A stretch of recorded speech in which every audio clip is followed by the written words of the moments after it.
to my channel. I'm so glad to be back here again today for another video. I always say that at the beginning of videos, so I'm sorry. At least I think I always say that. Today I am doing a study video. Now I'm sorry to bring it up. I know that like studying, okay, I'm sorry, this piece of hair is really annoying me. I'm kind of doing a little study series. I don't know if this video will be posted first, but anyway, I'm doing a little study series mainly for me because I feel like I really need to get back into the swing of things because exams are coming up. I have like exams throughout the whole semester. I don't really know how school works like around the world, but for me I have like a lot of kind of mid-semester exams and then I have my final exams. So it is always really important to be up to date with studying and to just kind of review like throughout the whole year. So that's why I'm doing this now. I hope that it is at a good time for some other people. As I said, I'm not sure like what time with school is in other countries, but I hope that is at a good time for you. If it's not, then you can always start studying now, never too early. Today's video, oh also I just want to mention that I'm sorry that I have blonde hair ties. I couldn't find any like brown ones that blended in more, so we're just gonna have to deal with it. So today's video is titled How to Get an A Without Studying. Basically, I mean, you all know that you're going to have to study, but basically these are kind of more lifestyle things that you can make sure you're doing during the year and during the exam period to make sure that you are your best and your most focused so that you do have the potential to get that A++++. So my first tip is to keep a diary because you cannot get an A in an exam if you don't know when it is or where it is and if you don't turn up. So keep a diary, keep accurate information. At the beginning what I do is I go through like all the study guides, all of the unit guides and everything, and I write in when everything is due. Every assignment, every test, every exam. As soon as you know it, write it in and then you can keep up to date with knowing when things are due. You can also plan kind of more thoroughly, like plan when you're going to start studying for this specific test, or you can plan to start doing one specific assignment. So I think planning is really important and keeping a diary really helps that planning process.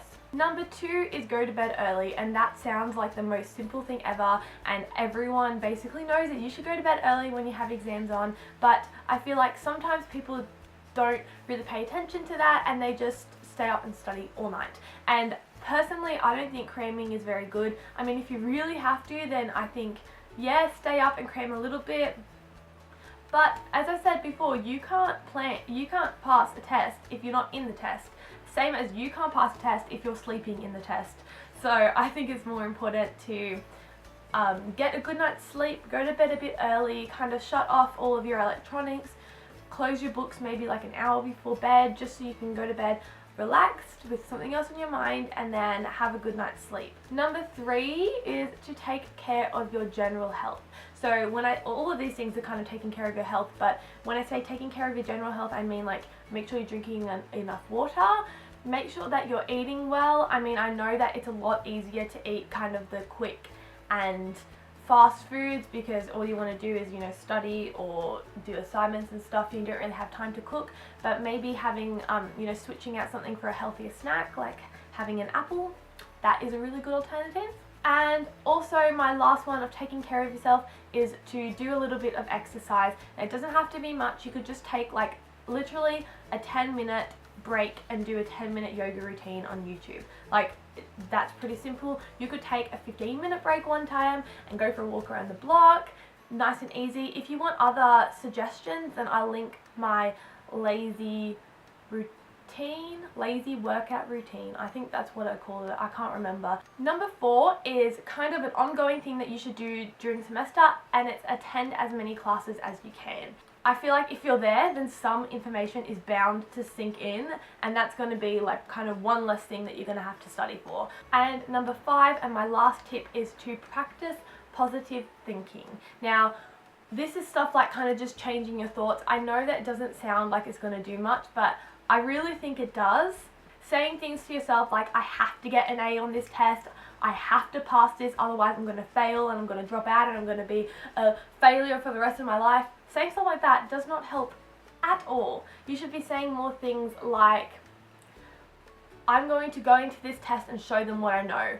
I have studied this, I know my information, I'm going to tell them what I know and show off my skills. Or yeah, I could get an A on this test, that would be great, but a passing grade will also make me pass the whole course, so that's okay. So those were my how to get an A without studying. That was just basically things that you can do besides studying that would help you pass. So I hope you enjoyed it. I hope you found something useful out of this.